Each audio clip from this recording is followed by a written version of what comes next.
Let's roll then. Yeah.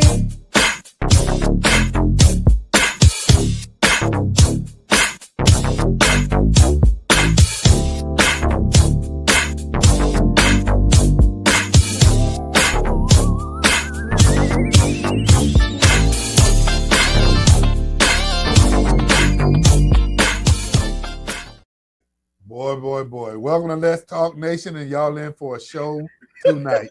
I'm your man, Ron Love, and y'all missed the pre-show. Sitting next to me on my left is none other than the General Attorney Greg Jackson. Hey, and coming in remotely with us is the fire starter, none other than Doc Polite. How's it going, man? How y'all brothers doing? Once again, it's on. Brother Love, Doc Polite. How y'all did this weekend, man? How's this weekend? I mean, this was Happy Birthday America. 250 years, man. So how'd y'all celebrate the 250th year of this great nation? I'm gonna say very memorable, and it was definitely celebrated. On my wife's side of the family, had a great family reunion, man, and I mean, it was very fitting for the 250th anniversary, man, for Independence Day. So, Doc, what about yourself? Well, I got out there and finished up my backyard oasis, where me and my beautiful wife can get out there, and it's our little corner of heaven. What about you, brother Jackson? Enjoyed that. I cooked some slow cook pot cooked ribs. What is slow cooker ribs? You did on the grill or in the crock pot? In the crock pot. That's it. Okay. Crock pot ribs. All right, well, shoot, that sounds good, man. I don't know why I didn't get my invite. You got your invite? Hey, I didn't get it, but you know what? I didn't really get down with a lot of heavy. Listen, hey, Rod already know. It's two things I don't invite you to my house for: the ribs and oxtails. Yeah. See. Hey, have I talked to y'all about this? Have y'all had smoked oxtails? No, I never have. There's a lady over in Pine Hills. And her and her husband, they do like dinners or whatever every now and again. And they have oxtails that they put on the smoker with macaroni and cheese. Oh, my goodness. It's serious. So you'll give us the location later. I haven't had it in about 2 years now. So I don't know if they're still doing that. That's why I was asking, has anyone ever had it? So, Doc, if you ever decide to throw them on the grill, man, let me know how they turn out. But the ones that I had, well, on the smoke. I don't want to say just on the grill. Ain't but one oxtail cooker in this house, and that's my wife. So, and hands down, that's the champ. Oh yeah. So that's why you don't get the invite, because he ain't making them, because he ain't gonna get no more after they gone, huh? But hey, I'll chip in. But Greg, what about your fourth, man? Oh man, listen, man, I just relaxed. I sat on the sofa, man, and just kicked back and just listened at the fireworks going off in the background. Watched a little television, tried to keep up with the World Cup as much as I can, even though I'm not a soccer fan, and I just relaxed, man. I didn't do. I celebrated the 250th birthday of this country by relaxing. Man, so you know you're gonna take me to that perfect segue since you're talking about soccer. What else happened in soccer, Greg? That's kind of amazing the world. Oh, listen, man, what's amazing the world right now is that whoever, if you have not been following, and again, this is not for your soccer aficionados, because I'm not that. I'm just a person that has gotten caught up in the hype of the World Cup since it is here in the United States. You have people coming over from all these other countries talking about how great America is, when we're hearing from Americans that America ain't that great, but it's interesting how other people come and they tell us how great our country is. But that aside, the U.S. Played Bosnia-Herzegovina. It was supposed to be a do or die match, which they all are at this point. And so the U.S. actually prevailed. They beat Bosnia-Herzegovina 2-0. Now, as a part of the game, America's number one striker, top striker. Now, listen, this is how much I don't know soccer. I don't even remember the guy's name. I just know it starts with an F as a first name and B as the last name. That's all I can tell you. Somebody can call me and tell me what it is. But apparently during the match, the number one striker for the U.S. Stepped on another player's ankle. And, things like this happen. And so the referees felt that it was intentional, and they gave him a red card. Now, apparently, when you get a red card, I don't know if y'all knew this, but apparently when you get a red card, that means that you're not only out of the game for that moment, but you're also out of the next game that's coming up. So the U.S. won, and that means that their number one striker is out of the game against Belgium, which is a top-notch team. Now, here's the other thing also, is that even in that game, the U.S., although you have 11 players on the field, when this guy received the red card, the U.S. had to finish the game with just 10 players on the field. And Bosnia Herzegovina didn't score even though they had the advantage of the number of players on the field. One short player, then it, yeah. So it's almost like the hockey thing you're talking about. Yeah. So yeah, you have the hat trick or whatever it is when they take the guys off the ice. So the U.S. guys, we seem to be having some technical difficulties on the other end in the in-house studio. We're gonna wait a few minutes and see if they come back up. All right. I am not sure what's going on.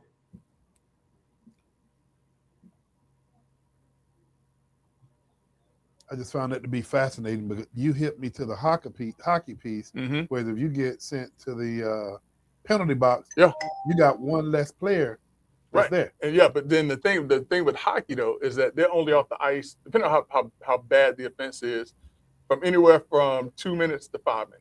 Okay. Now I've seen some for 10 minutes, but that's like when it's like a really bad foul. And that's like a fight. It's like a fighting foul, and then it goes longer than what it actually should be going on for. Can you hear us yet, Doc? Or are we still in? Yeah. Y'all back up. Okay. I can see you. Oh, all right. Well, thanks. I appreciate that. So anyway, so the U.S. was actually playing with 10 players as opposed to 11 players, and they were still able to keep Bosnia and Herzegovina from scoring. So with the red card, the U.S. top striker was not supposed to was out of the game for tonight against Belgium. All right. Well, apparently, President Trump called in the president of FIFA and said, "Hey, listen, I'm hearing that this was terrible. That the guy who's been kicked out of the game, why don't you take another look at this? All right, just take another look at it." Apparently, he took a look at it with the committee, with the grievance committee, and they overturned the U.S. striker being booted from tonight's game. And so now the gentleman who is the number one striker for the U.S. is now going to be able to play in tonight's game. So Greg, let me frame this up. That is, I guess, the equivalent of when Tom Brady was leading the Bucs to the Super Bowl, of Tom Brady being suspended in a playoff game. A lot rides on it. Yeah. Or LeBron James getting the technical foul in a series, or what is it? The flagrant foul. Yeah. Not the flagrant, no, I forget what they call it now. But yeah, but flagrant. It's a flagrant. Yeah, and he has to sit out the next game. Mm-hmm. That's the equivalent of LeBron James or Kobe Bryant or Michael Jordan or Kevin Garnett. So it doesn't lead up. So it don't lead up to. I mean, because the other thing, and I mean, I'm still learning the soccer thing, is if you get a yellow card, you get 2 yellow cards. That's the equivalent of a red. Yeah, correct. Right. So look at that thing like we know. Hey, we're gonna have a real soccer fan call in and let us know, what these rules are. But Greg, go ahead. So something else happened now. So listen. So President Trump called. The gentleman is back playing again, and so Belgium wanted to appeal or did appeal the FIFA grievance committee's decision to allow the guy to play, and the grievance was denied. But you know how play-by-play this was taking place today? This morning, all the news stations were broadcasting that the other country had until 8 o'clock this morning to file its, I guess, grievance. Well, it's appeal to the grievance. Yeah. And I think, man, around 11 o'clock today, it was rejected very quickly. So things were constantly moving. And I mean, come on, man, this is something that I'm gonna go ahead and say this is something that I think is unifying America. Because some Americans, some people just don't want to because Trump made the call. Because Trump made the call, they mad. You understand what I'm saying? But I saw United States House Democratic representatives that were on the news today, and the reporter specifically, they were trying to needle him, and they specifically said to him or asked him the question, do you think it was right for the president to reach out? And it was 2 different representatives, and each one of them said, "I'm Team USA." Well, good. Because listen, I'm Team USA. But listen, but here's the thing, too, because people are like, oh, this is dirty pool. He shouldn't have interfered. This is political interference with this. I mean, he just called and said, hey, take a look at it. But this is not the first time that this has happened. So this happened before? It happened last year when Portugal's number 1 player, Ronaldo, who I like because he wears the flashy Rolex watches that I can't afford, But he received the red card. And what they did was they allowed him to not be suspended for that game. So that's not unusual then. Well, it's unusual for the president of the United States. Is that unusual? Well, I don't know who called for Rolando. We just don't know. The president of Portugal could have called. You're right. Who knows? But the fact of the matter is, the grievance committee can, from time to time, overturn. And listen, that's why you have a grievance process. You're right, but you also you left one little thing out, Greg, and I know you're familiar with this. But what took place was so highly controversial that everybody questioned the fact that this guy got a red card for something. I mean, they've been showing it back in slow motion. Wasn't intentional. Correct. Yeah. And as a matter of fact, they said that an Argentinian player had did the same thing earlier in the series. No consequence. Yeah. The same thing. Greg, have you been to a soccer game yet? I have. So come on. I still don't know what's going on, though. Listen, this is like the first couple of times I went to a hockey game. I didn't know what they were. Well, you taught me about the soccer. What about you, Doc? You been to a soccer game? You understand this soccer stuff? I played soccer in the 8th grade at Memorial.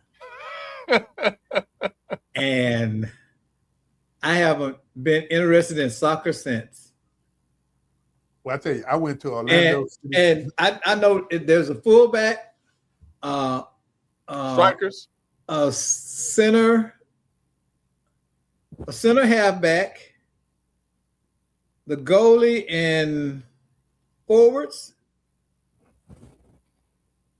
I still remember the positions. But it's a different game. Like Greg said, it's easy to get caught up because if you in any other country in the world and soccer is going on, they go bananas. I mean, like in Jamaica, man, everything stopped. Go watch soccer. So they call it the beautiful game. So it is what it is. Just a couple of observations. In football, the clock counts down. Yeah. In soccer, the clock counts up. It moves forward, and it can add more time. And it can add more time. So I mean, we got a learning curve behind us, but I think we can. Listen though. I mean, over the next year or so, if this rage of soccer continues, I may actually figure out the game. I will tell you, someone who is and could probably explain the soccer stuff better than anybody else that we know, is Brother Hugh Pinto. Oh yeah. He was born and raised in London, and so he follows soccer like I follow football. Let me ask you. But I take that back now because he follows football quite a bit right now too. Yeah. Let me ask you about this one other person, man, and this is the person that I lean toward when I think about sports. And I don't know, man. This might be one that he doesn't have in his repertoire, and I'm talking about Greg Jackson Sr. Listen, man, even Superman got his kryptonite. Even Superman. And if you talk about that about soccer, that might be the point where he just shrivel up and be like, I don't know what you're talking about. His eyes are glazed over. That might be the one sport, man. That might be the one sport where I might be like, yeah, y'all, how they used to have Stump the Swami on Johnny Carson? Yeah. Yeah, this one might be Stump the Swami if you ask that question. Okay. Yeah, I don't know. I like contact sports, but I've gotten away from sports. I can't even explain why. I don't watch football anymore. I barely glance at basketball. And those are two sports that I played in my younger days and enjoyed immensely. But Doc, it's like they don't hold my interest. But Doc, I can't let you gloss over that part. And Greg, I'm gonna come back and hit you with this as well. But since you mentioned basketball, what's the hottest thing taking place in the NBA right now? LeBron James. Correct. So what do you think where do you think he's going? Basketball. Doc, do you have any ideas? Taking place in the NBA. Oh, shoot, hold on. There we go. I don't know, but some teams have expressed interest in him, signing him and Bronny. And the critics are saying Bronny time is up in the NBA. But how can they say that? And I'm going to tell you something that has baffled me, unless this is, sometimes you run across stories that's not real, so I may have gotten caught up in an unreal story. I thought I heard somewhere that the Lakers have put the franchise tag on Bronny James. I heard that too, but I didn't see any verifiable news reports. That would be beyond ridiculous.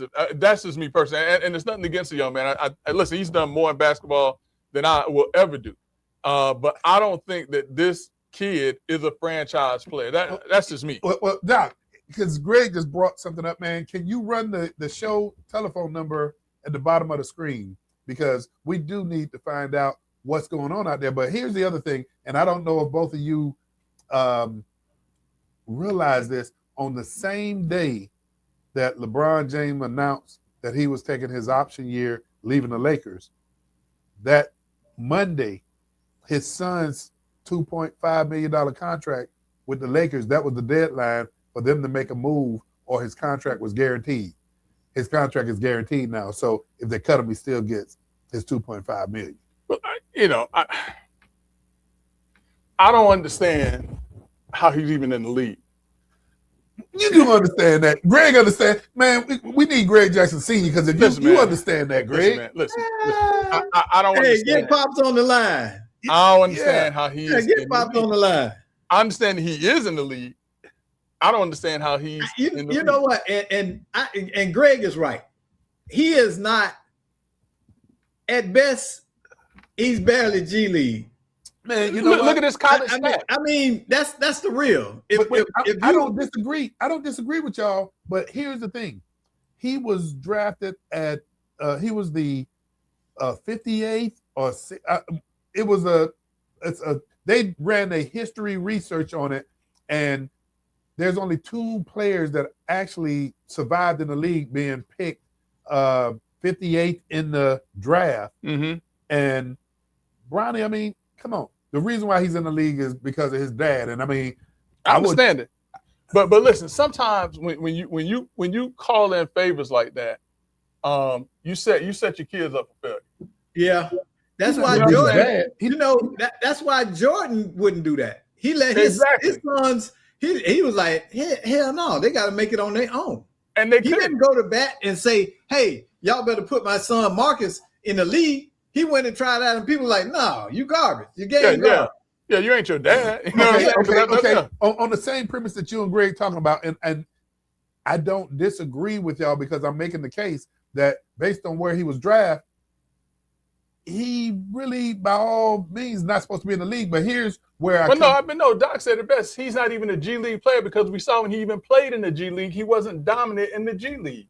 So politics has a lot to do with it then. Politics, yeah, it has everything to do with it in this case. Yeah, and I could say the exact opposite happened in the NFL with Shedeur Sanders. Yeah, exactly. And the only reason he was targeted was because of his dad. Yep.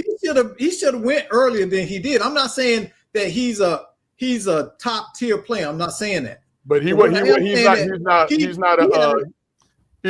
rounder.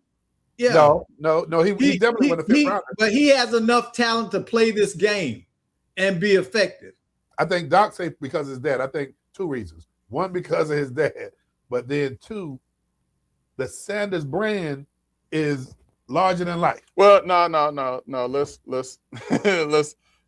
refer back to the tape also, because remember what he did in his interviews, y'all. Remember, I mean, nobody's bigger than the NFL. Nobody's shown those tapes. That's alleged what he did. But they'll never show. No, they don't have interview tapes. They will never show those things. But all we can do is go with what was secondhand said. Well, but you know what else we didn't hear though, right? You know what else we didn't hear? What? We didn't hear Shedeur Sanders come out and say they lying. Yeah. You didn't hear that. Yeah. You didn't hear that. That's true. You know what I'm saying? But you don't have to prove a negative. It's difficult. You don't have to prove it. He don't have to prove that. Yeah, it's difficult. And with as much he's a young man, and he's not gonna navigate this perfect. He just wasn't. So that could have been a failure on his part not to come back and disavow it and say I didn't do that. Well, okay, but okay. let's but then back, though. He has the #1 selling jersey in the NFL. Yes, he does. Yeah. Which brings revenue. How much money is he making off of NIL still? Correct. Yeah. Correct. Oh, he's still listen. I like the young man. Don't get me wrong. I like Shedeur Sanders. I think that I thought that he should have gone in the second round. I didn't think he was the first round draft pick. I thought he should have gone in. Now, the person that I was always skeptical of, and I think I said this, was Travis Hunter. That's the one I've always been skeptical of. And what I said about his talent? No, not his talent, about his size. About his size. Oh, yeah. Both sides of the ball. But we all knew you couldn't do that in the NFL at the rate he was doing it. But no, listen, this guy, that's the one who I think got too big for his britches, even though I like him too. You know, so listen, you got to have a certain amount of hooks. Yeah. You got to have that type of swag to be anywhere. And I like that swag. But this guy went so far as to say, if I'm not drafted where I'm playing both sides of the ball, I'm retiring from football. He ain't big enough, and I agree. He ain't big enough for that. Yeah, come on, man. He called and you know that, Rod. You're a former collegiate athlete and played at that elite level. You're still bigger than Travis Hunter. But you know what? Them licks. Them licks they add up. But listen, realistically, think about this. Realistically, he never completed a college season without being injured. You're right. So what make you think that he's going to go up against the biggest, the fastest, the most athletic athletes and elite in the NFL and think that you're going to dominate? Well, you know, he's doing a lot of rehabbing now because he didn't finish this season. Yeah, he's looking good. They say he's faster than ever right now. But listen, speed and pads and speed running up and down the street, two different things. I say, what side of the ball is he most valuable on? Defense. To anything. Yeah. Defense. Because he is a Deion Sanders 2.0. Yeah. I mean, the size, pretty much everything. Yeah. Yeah, but this game is different from when Deion was playing, though. Yep. This game is different. You got DBs that can run want to run a wide receiver down. Listen, man, I remember when I was in high school, talking about high school, we had a guy that came from Alaska, and I remember his name. His name was Derek Richardson. And Derek Richardson was 6'1", 315 pounds. And I saw somebody who was 5'10", 185 pounds, put him on his back. Now, a 315-pound, 6'1" individual right now, that's trouble right now. Yeah. Back then, he was the slowest, had bad feet. He couldn't lift as much as some guys that I knew that was half his size.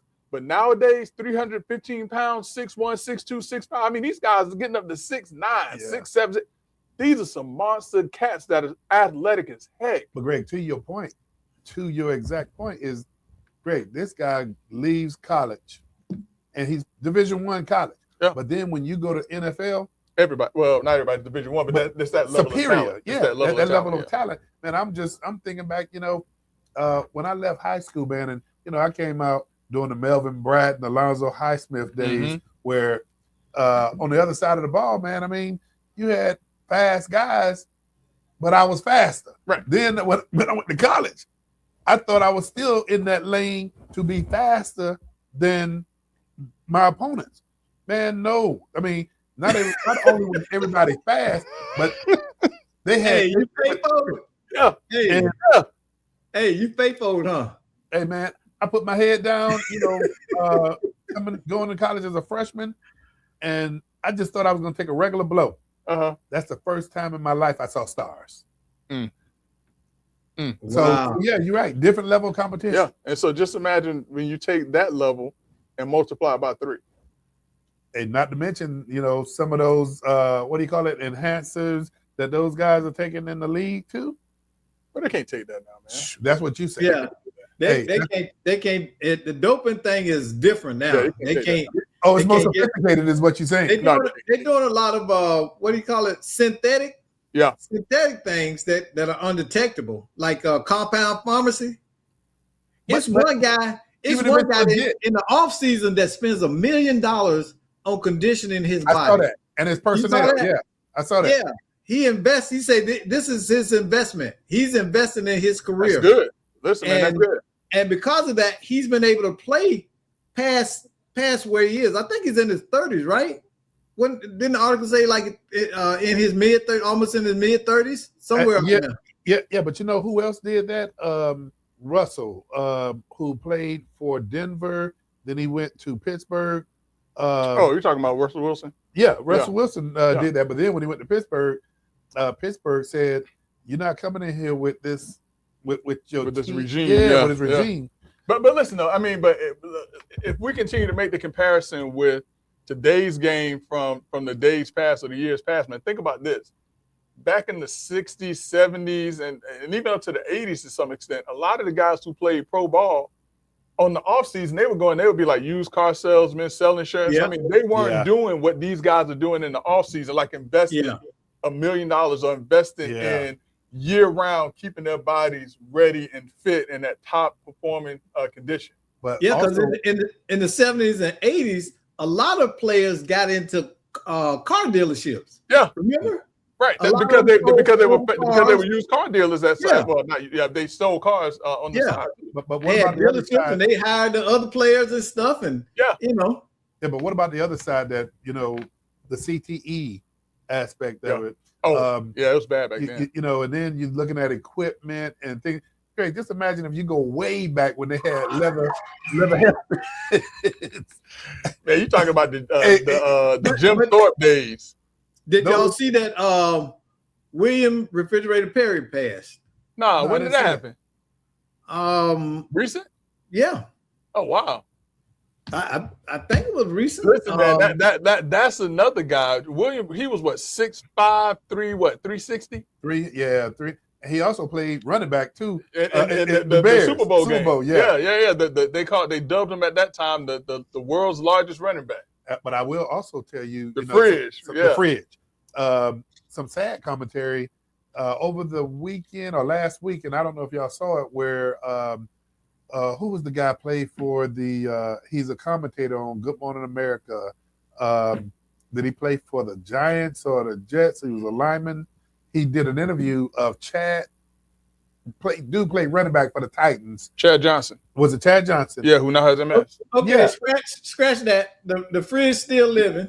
That's one of them internet stories. They had the man all like this in the weird. We have been doing a tribute. We have been doing a tribute to Refrigerator Perry. He's still walking around. Social media is something else, boy. Man, that's why we got to check our sources, man. Hey, but something that we do know, and we just have to. They kill somebody every week.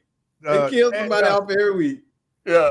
Chad Johnson was a punishing running back. Yeah. And he did an interview, man, and this I didn't think it was real when I first saw it, but yeah.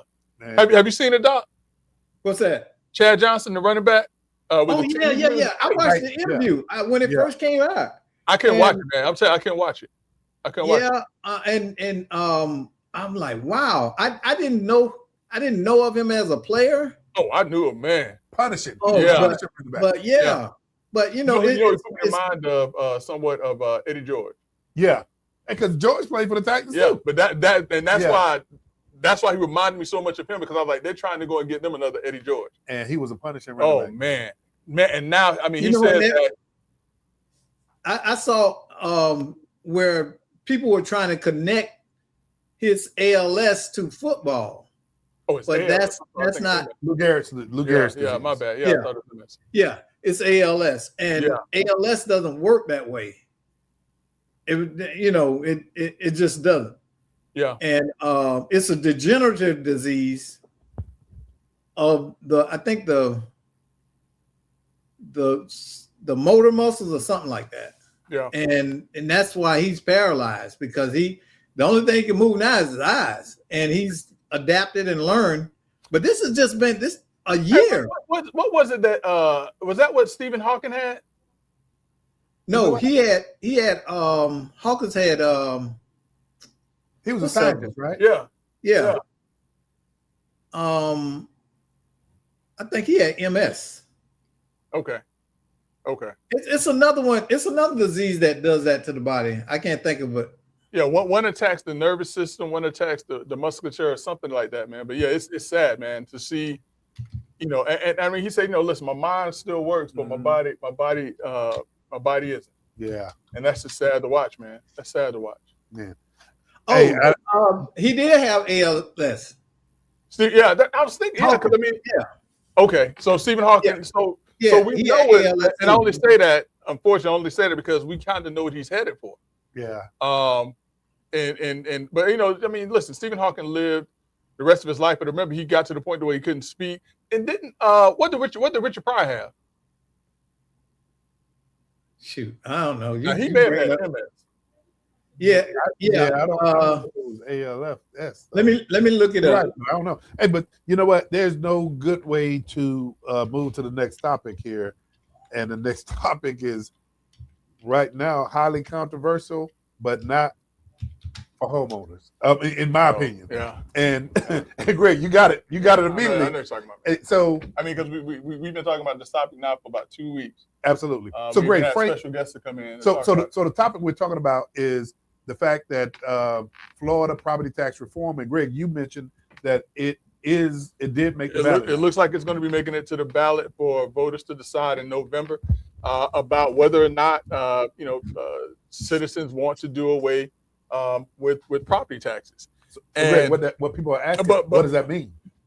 So basically, and listen, we had two gentlemen that came in, Representative Anton, Representative Bankson, and they talked about what it means from the legislative side. So I will not purport to be able to give the explanation that they did, but basically what it means is that property taxes, that the homestead exemption will go up, property taxes that homeowners will not be required to pay property taxes in a step-down fashion.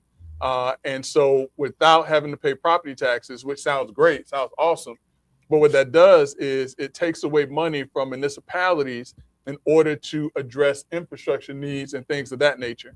The one thing that I did hear this morning is that they took out a provision that would affect schools, because unlike municipalities, schools don't have the ability, aside from impact fees, but schools don't have the ability to tax people in the areas where they are established. And so in some form or fashion, they're going to be protecting schools. But on the ballot in November, there's going to be a provision as to whether or not Florida voters, and not just homeowners, that's the thing now, not just homeowners, but every Floridian who votes is going to have a say in whether or not they do away with property tax. So Brother Jackson, Doc, help me with this, because I want to make sure I get this right.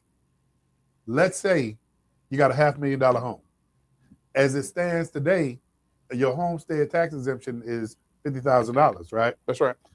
So now what this ballot initiative, if it proceeds forward, where it would move to is that year one, that homestead tax exemption goes to $150,000. Right.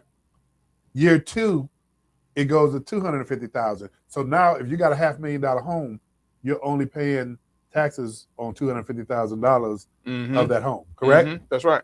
So that's the easy way to think about this process now and what this means for taxpayers. And Greg, everybody that I've talked to, I mean, because you got municipalities that are saying this is going to be, some municipalities saying that it's going to be real impactful in terms of local services. What does local services mean? I mean, you have things like fire, police, to the extent where roadways are taken into consideration. Sewer and all. For certain, I was going to say, for certain communities that have. We also got to think about the soft services. And those are things like Meals on Wheels. Human services. Exactly. Nonprofits that services a certain segment of our communities, where if they're not there, nobody catches them. I mean, nobody. So we're talking about food banks. We're talking about shelters, domestic violence programs, after-school programs, at-risk programs, drug treatment programs. All of those things are human services things that actually are needed in the community. They are going to be, municipalities are going to be chopping those. I think that's where it's going to go, because they're going to look at where do we save money. Now, the thing is, I'm kind of torn, because I think that there needs to be some accountability towards municipalities and how they spend money. This is why we're here, because many of the municipalities have abused the ability to tax and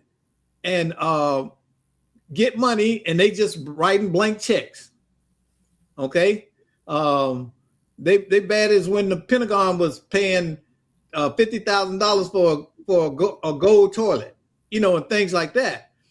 Now the governor is forcing them to have to rein in, and they're going to victimize the least. We know that. We already know that. That's going to be the first place that they go. But now, here's a question though. When we talk about where the abuse was or where the abuse is part of that also in the soft services that you're talking about? A lot of it is based on unnecessary soft services.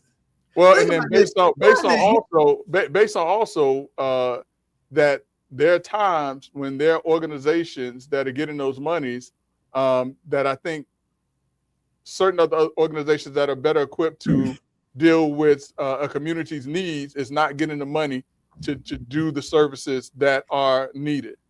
I'm gonna give you the perfect example because I was to the city council meeting over here. I live in Fruitland Park. Okay, now Fruitland Park, it don't have that many people in it. Okay, that's Lake County, right? Yeah, okay. And we have a nice little community, but our city council and mayor seem to be clueless about stuff. So the city built this nice new library. Who the hell goes to the library? Okay, nobody now. Not with Google and everything else. And then to top that off, the library director and somebody else over at City Hall went down to Claremont and saw in Claremont's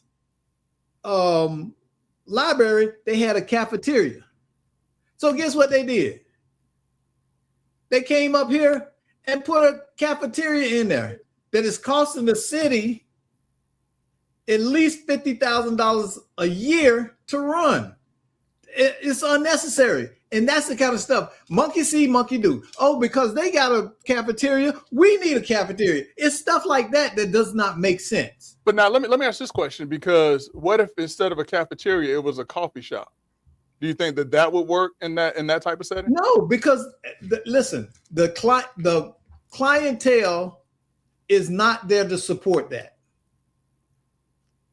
But do you think that they are trying to attract that clientele? Because listen, I'm gonna tell you that now. When I kind of heard it, I was like, because one of my favorite places that I used to like to go to, library. The library. Yeah. When I was in college, man, I lived in the library, like the public library, because that was the best place to study. And I ain't gonna tell you what I should. Anyway, but coffee shops. I used to like going to Barnes and Nobles. Oh yeah. And what if Barnes and Nobles had free books? And maybe if your town under your direction and sage advice would look at this more so as promoting it as a coffee shop type of idea, they could attract those people who are going into, you know what I'm saying? That would be okay if we were a municipality of size. Gotcha. You get what I'm saying? But we don't have, most of the people that live in Fruitland Park are commuters. That we don't walk anywhere. We don't have sidewalks and things where you can walk. It's a small community, but it's I got you. So let me throw my 2 cents in on this. And I heard the conversation back and forth. And Greg, Doc, what I look for, even in government, believe it or not, is not just the inputs. I look for the outcomes. Yeah. So Greg, when you talk about a coffee shop, and it being a place where you can actually go into, get some work done. If we're basically talking about a library. I look at, is this going to be a place that's going to produce some outcomes? And one of the outcomes that I would think, and I'm not trying to take away any Starbucks business, but a lot of business. Take away all their business. A lot of business is conducted in Starbucks. A lot of commerce is taking place. And so if you can measure that section in the library that's been converted into a library, internet, lounge, if you would, and for all those small businesses, think about this, those small businesses that actually can go to a place, use that internet, the Wi-Fi or whatever, and they're doing commerce there. I see that as an outcome. But here's something else I want to hit on real quick. Greg, you talked about property tax where schools have been exempt. And you're absolutely correct. Brother Pinto wants to know what's going on with the dial-in number. All right, I just shot it to him. I No, told it's going across the screen. So I told him we needed a soccer expert. Oh, hey, and you know what? Tell Pinto, tell him to call back in. Hey, I told him we needed it. I just shot it across the street. Yeah, I told him we need a soccer expert, man. We got to understand this stuff. Brother Pinto. What's going on, brother? Hey, man, you on Let's Talk Nation. We asking you what's going on. Yeah, well, I'm glad to be on this call. Nice to see y'all talking about this property tax. I'm trying to figure out. Man, we don't want to talk about no property tax. We called you to talk about soccer. Oh, in that case, it's called football, okay? Hey, but before we get to the property tax, though, real serious, what is the difference between the yellow card, the red card, and the black card? It's a black card? I didn't know it was a black card. There's no black card. So the yellow card, right? See, there goes that social media, doc. Somebody said something with a black card. Yeah. Man, it's There's going no to kill black us. card. There's no black card. There's only a yellow and a red card. All right, so what's the the difference? yellow card, right? The yellow card, you get for like an infraction, right, where you hurt somebody. But if you get 2 yellow cards, that's an automatic red where you can no longer play. Thank you, have to Pinto. leave the field, actually. And you actually can't play for the next game, right? So for the red card, if you get that immediately, you did something pretty bad, right? And you're off the field, and the team is now down to 10 players. They lose that player now. Yeah. So no substitute, Pinto. 0 substitutes. So you start off with 11. One of your players get a red card. You're now down to 10. So now, what are the positions on the soccer field? We've been struggling, man. We're struggling bad over here. Well, I mean, you have starting from the back of the goal, right? You got your goalkeeper, then you have your defense, then you have your midfielders, and you have your strikers, right? Okay. And you can set them up multiple ways where you can have 4 defenders, right? And then you can have a different setup where you have 3 midfielders and you have different strikers, right? But no matter what, you still only have 11 players on the field. Pinto knows this I'm stuff, telling you this. I grew up with a football in my hand, yeah. So now here's the next question, though. Did you watch the game between the U.S. and Bosnia-Herzegovina? No, I did not. Have you heard about the game between the U.S. and Bosnia-Herzegovina? Yes, I did, yeah. Have you seen the video of the purported foul that led to the red card? Yeah, so that was a bad. I mean, so here's the thing. There was a foul committed, yes, right? But it wasn't like it was deliberate. That was accidental. So for that red card, right, that was out of order. But at the end of the day, right, the referee that's running that game, right, he makes the call. It is what it is. You can't have nobody calling after the fact to change the call. Well, there is a grievance committee for a reason. True or false? So here's a funny thing. I've never heard of a grievance committee at all reverse a call that's been made on the field the day of. All right. So now this was made the day after. So because remember they reversed it like today, as a matter of fact, and the game was on Saturday. Now, did you hear about the game with Portugal when Rolando was kicked out of a game with the red card, but they allowed him to come back and play last year? Yeah. So I'll be honest with you. The kind of calls they're making have been unprecedented from what I've seen, right? Okay. And again, typically on the field, right, whatever the referee calls that day of, it is what it is, bro. They move on. So Pinto, let me ask you this. And thank you for educating us. And look, I told you, when I need a soccer expert, this is who I'm calling. Like, yeah, this one calls Brother Pinto. So Pinto, what do you think the consensus is? The feel, I mean, because everybody that I've been watching based on this being overturned, and let's take personalities out of this, because you got some folk that they hate who made the call. But what is the consensus that you feeling out there about the call that was made? Yeah, the consensus is regardless of the call that was made, a red card was shown on the field. Even though it wasn't a severe foul, it is what it is. The guy should be suspended, period. So suspended for an infraction he didn't commit. Sound like some black dudes in prison to me, man.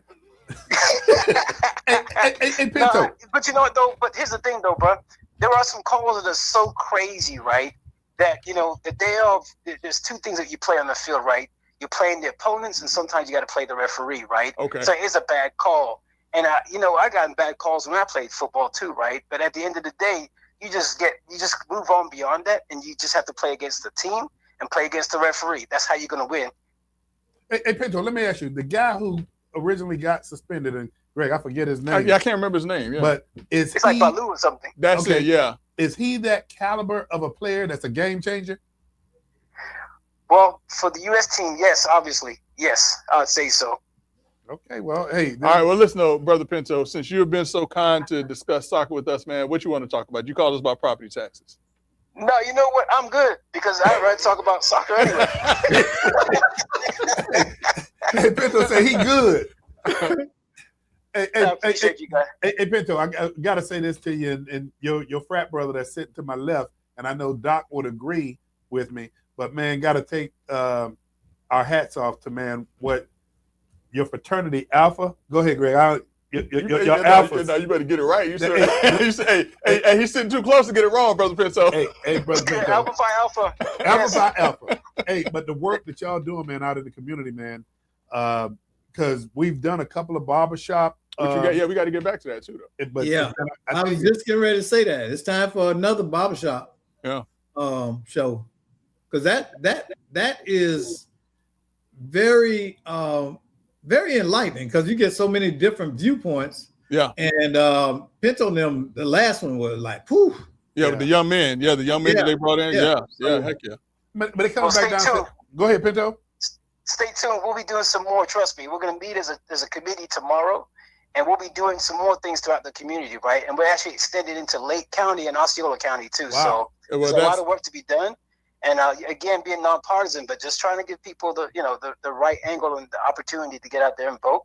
But just make sure that they know that they can make their voices heard and make a difference. Hey, speaking of that, I'd be remiss if I didn't bring this up. And Doc, Greg, forgive me because I wanted to brief y'all on this ahead of time. But I was watching the news 2 weeks ago, and they did this piece on the city of St. Petersburg and how the mayor's office has funded this initiative to educate the constituents in that community about the election process and voting. And it's nonpartisan. I mean, they're not educating people through, voting for Democrats or Republicans. But it was so interesting, Pinto, because this is the same process. Even though the mayor and those were funding this for 60 days, this was the same process that I got to say a good friend of the show, former supervisor of elections, Glenn Galzine, put in place what was called OC Vote,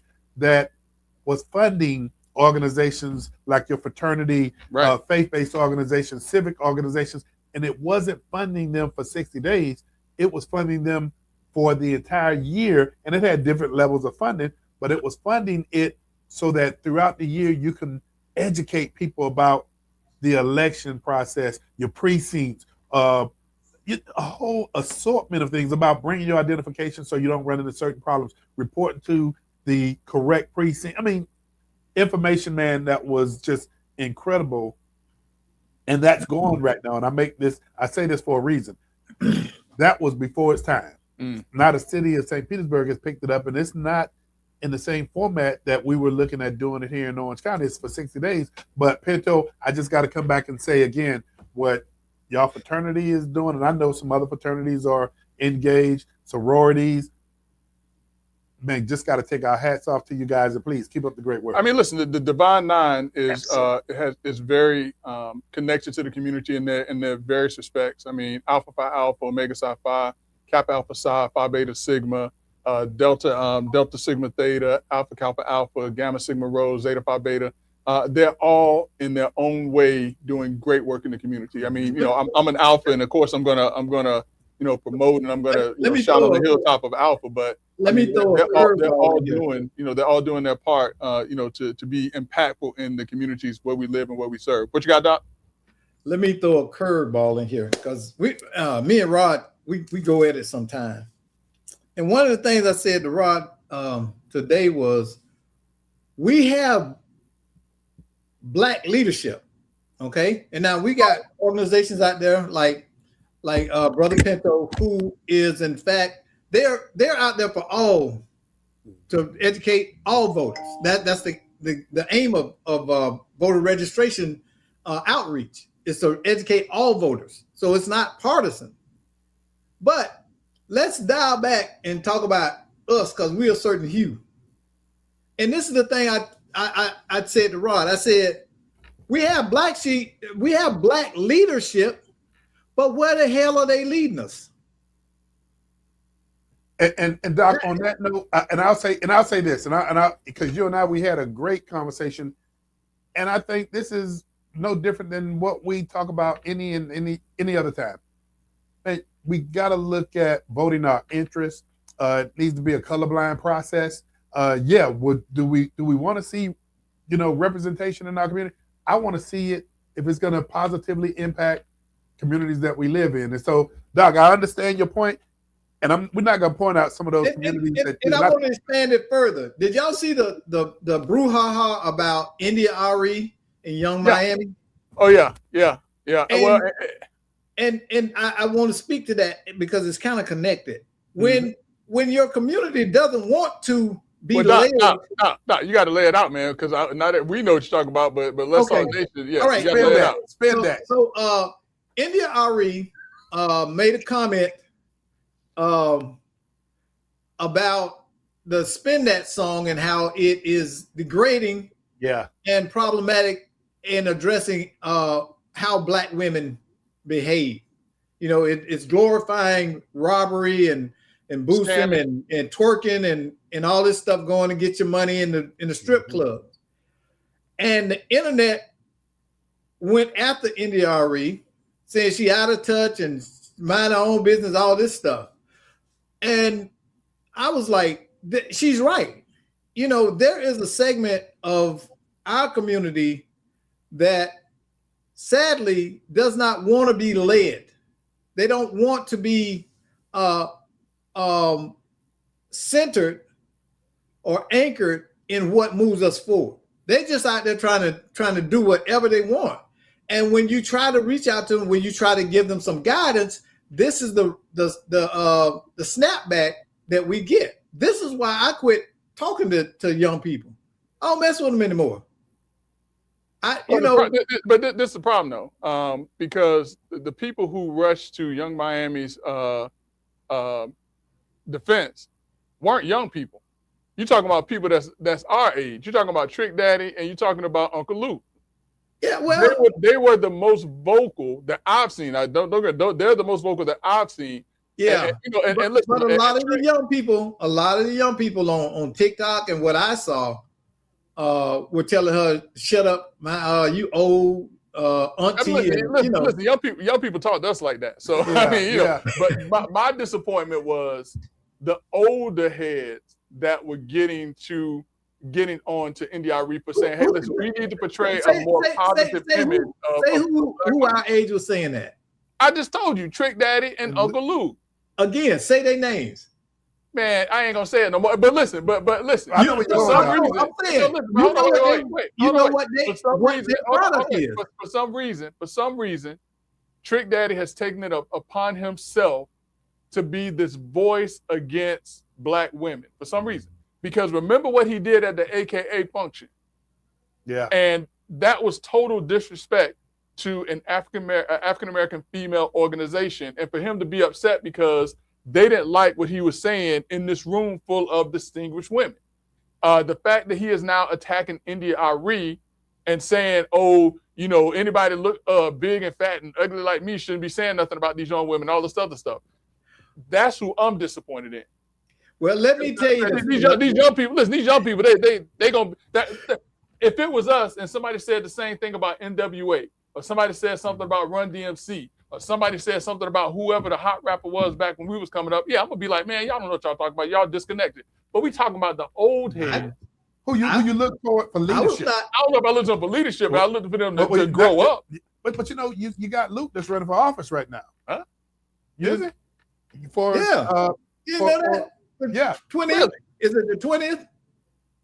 The representative woman down south. Rosanda was booted out. Are you talking about? He's running in the same race with Wasserman Schultz. Yeah, he won't make it. But Wasserman Schultz is running. I mean, that's controversial right now too. Yeah, I know you're talking about the one who got caught up on some campaign finance stuff. She got a $5 million. I know you're talking about. Yeah, and she resigned before because they were censuring her in Congress or something. I can't remember her name, but yeah, you're right. But now Debbie Wasserman Schultz. Listen, him running for Congress is like Desmond Meade running for governor. And I'm not being, I'm just saying. Well, Desmond Meade is running for governor. That's what I'm saying. Desmond Meade is running for governor, and Luke is running for Congress. And nothing against Desmond. He's a great guy. I'm not saying that. I'm just saying it's the same type. You know, but you know what? Let me bring us back full circle for a quick second. And Greg, this was still your point, and I'm glad you did point out because I use who we look toward leadership. Yeah, you're right. No, Yeah. But when you look at some elders, and then these are the folk that went to the rescue. Man, I just listen. State of affairs. Wait. Let me clarify something because I know some of the people that know Desmond Meade, and I know they're gonna probably have him call on my phone. I said like Desmond Meade because of the name and because of the uphill battle that he has with the type of race that he's running. Right. No other reason. Yeah. I mean, I like Desmond. Yeah. I have nothing. But I just want to make sure people. We're not picking at Desmond. Desmond, I'm just saying it's the same type of. Same type Desmond of and his wife Shayna are very great people. Yeah, but it's that type of uphill battle. Yeah, you're right. Yeah. We get it. And it is recognition the whole time. The odds are greatly against him becoming governor. Right. And that's what you're speaking on. Right. But I saw Donaldson's national campaign ad for the first time. I saw, and it came across as very believable. And I turned to my wife and I said, "What if he wins and he get there and he goes full on Malcolm X? What would happen?" Listen. Brother Love could probably tell you better than I can, but I'm gonna tell you, man, people are going to be surprised by Byron Donald. Yes. Let me change that. People in the Black community are going to be surprised by Byron Donald.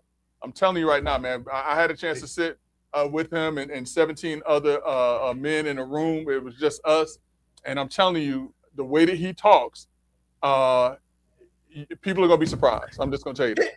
Here's what this is, and I'm saying this to Black people because I'm a Black person. I've seen that my whole life. We have got to get past this idea that governments and entities owe us something. Because what it does, it puts us in a position of waiting and anticipating for something that's not coming.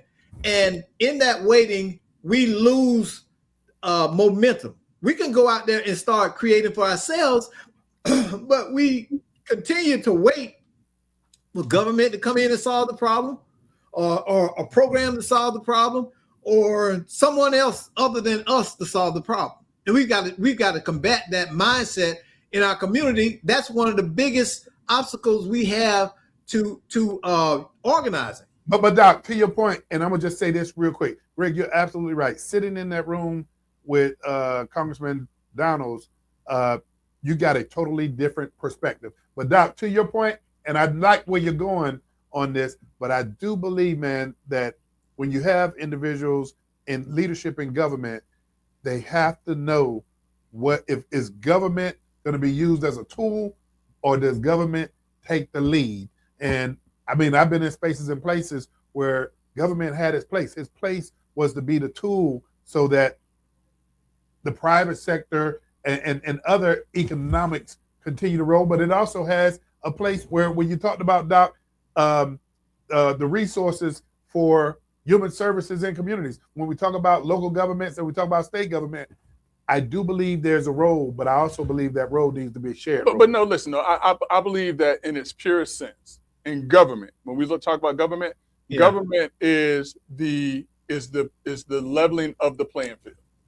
And we shouldn't have to look to government to do certain things, but in areas where certain resources are lacking, in certain places where there have been certain atrocities and certain injustices have occurred, government is there. And so when I talk about government, I'm not just talking about your politics. I'm talking about government from the standpoint of your legislative, executive, and the judicial standpoint. That government is that leveling playing field to ensure that equity, not equality, because equality is not necessarily a real thing, but equity is shared amongst all. Hey, Doc, we got to get him to run again. I like that. Hey, no, for those of you who tune in, 2 times in the fire is enough. You're right. Hey, tune in to Let's Talk Nation. And Greg, you didn't go into the piece about the IQ going up, but I definitely know the IQ went up tonight. Oh, listen, man. Wait, we got to share this picture. Get us. We're going on an extension because this is powerful. So for folks that are looking at this image, this is not a AI generated image. This is actually an image that was taken from Washington D.C. this past weekend, where a group of white nationalists came into the city, as Dave Chappelle would call it, Chocolate City, because that's where he's from. Yeah. And they descended on the city to protest. And this young lady, African American female, found herself on a bus or on some form of public transportation. I think the transit. The transit with a bus full of white nationalists. That is a real photograph in these days of 2026. And that speaks to the work we need to do in our nation. I'm not going anywhere. This is my country. I ain't going nowhere. I ain't migrating nowhere, because we have earned the right to be Americans. Listen, if anybody say go home, I'm black, but I'm an American. No, listen. Anybody tell me to go home, they telling me basically to go back to Perry, Florida, because that's my home. You understand what I'm saying? Yeah. So if they telling me to go home thinking I'm gonna hop a flight over to Nigeria or Africa or wherever them people at, they're sorely mistaken. We are entrenched in this nation as the builders, as the co-contributors to the success of this country. We are the soul of this country. We're also the canary in the coal mine, and people don't believe that. Yeah. Well, you know what I'm going to say. When I saw that picture, throw it up again, Doc. Greg, when I look at this picture, and you look at the optics, we've been at a place, man, where we thought we've come a long way. Mm. But that picture alone, man, tells us we still have a long, long way to go. Yeah. Yeah. For those of you who tune in to Let's Talk But I'm going to tell you what's more dangerous about this photograph more than anything else, Doc. You know what the most dangerous thing is about this? What's that? You know what it is, Doc? What? What the most dangerous part of that photograph is? What? Their face is the cover. Their face is the cover. These could be men that are in areas of influence, areas of power, areas of in positions where they can do certain things. Well, and they have their faces. They are. That's why they have the mask on. Right. That's what I'm saying. That's the most dangerous part of that photograph to me. So that could be the police detective in your community right now. Yep.